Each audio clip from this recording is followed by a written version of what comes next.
Assalamualaikum warahmatullahi wabarakatuh. Good morning. How are you today? I hope you are fine and keep spirit. Oke, anak-anak semuanya yang belajar di rumah, jangan berkecil hati ya. Tetap semangat belajarnya dan tetap jaga kesehatan ya. Untuk hari ini, kita akan belajar PLH ya, masih di bab 4 tentang bencana alam, yakni penanggulangan bencana alam. Seperti yang sudah kita bahas sebelumnya, bahwa bencana alam itu ada beberapa macam ya. Nah, boleh dibuka di halaman 72 di buku paket ya. Kebakaran hutan, banjir dan longsor, kemudian ada bencana alam gunung meletus. Nah, bagaimana cara penanggulangannya sekarang ya? Kalau kemarin itu penyebabnya, sekarang kita bahas mengenai penanggulangannya. Yang pertama, penanggulangan bencana alam kebakaran hutan. Kebakaran hutan itu ada yang secara alami karena faktor kemarau yang berkepanjangan ya, sehingga kalau kita tidak berhati-hati akan menyebabkan cepat terjadinya kebakaran hutan. Kemudian karena faktor ulah manusia. Nah, bagaimana cara penanggulangannya? Yang pertama, sebagai manusia, kita sebagai misalkan ada petani di sekitar kita atau saudara kita. Nah, para petani yang berpindah-pindah ladang diberikan penyuluhan atau diberikan pengetahuan, diberikan informasi agar memanfaatkan lahan pertaniannya itu sebaik-baiknya ya. Kemudian yang kedua, para pengusaha yang membuka hutan untuk dijadikan perkebunan ya, itu tidak melakukan pembakaran hutan saat membuka lahannya itu ya. Nah, dengan cara-cara yang lain, misalkan dengan melakukan tebang pilih ya, itu. Kemudian, apabila terjadi kebakaran hutan, pakailah masker atau penutup hidung agar saluran pernafasan kita itu tidak terganggu ya. Kemudian yang keempat, hindari bepergian bila terjadi kabut asap kebakaran hutan karena akan mengakibatkan kecelakaan. Karena jarak pandang ketika kabut asap itu akibat kebakaran hutan itu melanda, maka jarak pandang kendaraan kita itu atau jarak pandang kita ke depan ya saat berkendara itu akan sulit ya, akan sulit atau untuk melihat ke depannya ya. Nah, takutnya akan mengakibatkan kecelakaan. Kemudian, penanggulangan bencana alam banjir ya. Nah, ini banjir itu ada juga yang diakibatkan oleh alam itu sendiri jika hujan terus-menerus ya. Kemudian ada bencana alam banjir yang diakibatkan oleh ulah manusia ya. Biasanya yang pertama diakibatkan karena kita melakukan penebangan liar. Ya, makanya dalam penanggulangannya kita harus melakukan reboisasi. Yang kedua, di bantaran sungai sebaiknya ditanami pepohonan yang berakar kuat seperti bambu ya, kemudian pohon beringin. Jangan dipakai untuk mendirikan bangunan-bangunan liar. Kemudian, membuang sampah pada tempatnya, tidak boleh membuang sampah ke sungai atau ke selokan ya. Kemudian yang keempat, pemerintah mengadakan penyuluhan ya, mengadakan informasi, memberikan informasi kepada masyarakat tentang bahaya membuang sampah sembarangan.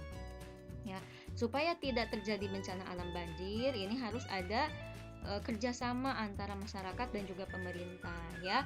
Kita harus mencintai lingkungan kita, alam kita ya, supaya tidak terjadi bencana alam yang sudah biasa ada di sekitar kita. Contohnya tadi banjir ya, longsor, itu harus kita jaga alamnya ya.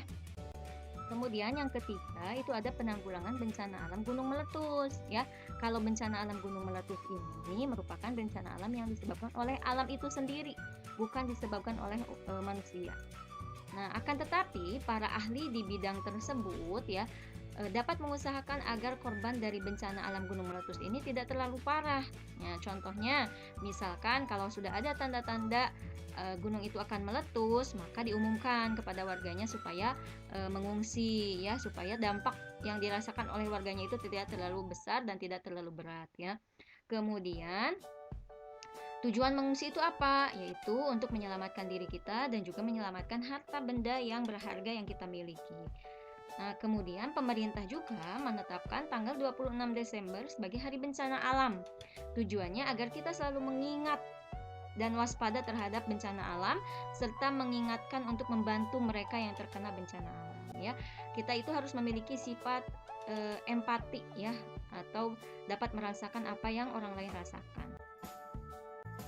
bepergian menghadapi bencana alam. Nah, warga yang tinggal di bantaran sungai yaitu rawan terkena banjir ya.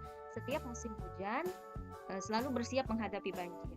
Jika banjir merendam pemukimannya, mereka akan mengungsi ke suatu tempat yang lebih aman ya. Kemudian jika bencana alam kabut asap, mereka tidak akan mengungsi, bisa tinggal di rumah saja ya. Karena kalau kita bepergian itu akan rawan terkena kecelakaan atau rawan kecelakaan karena jarak pandang kita ke depan itu sangat terbatas. Dan barang yang mereka butuhkan adalah masker ya. Yang paling penting itu adalah masker supaya bisa menutup hidung supaya saluran pernapasannya tidak terganggu. Kemudian bagi kita yang misalkan di sekitarnya ada gunung berapi dan akan berpotensi untuk meletus, maka di sekitar gunung pun harus mengungsi. Selain itu juga kita sebagai orang yang misalkan di sekitar kita di Indonesia, kita itu di Indonesia sesama orang Indonesia itu kita adalah saudara.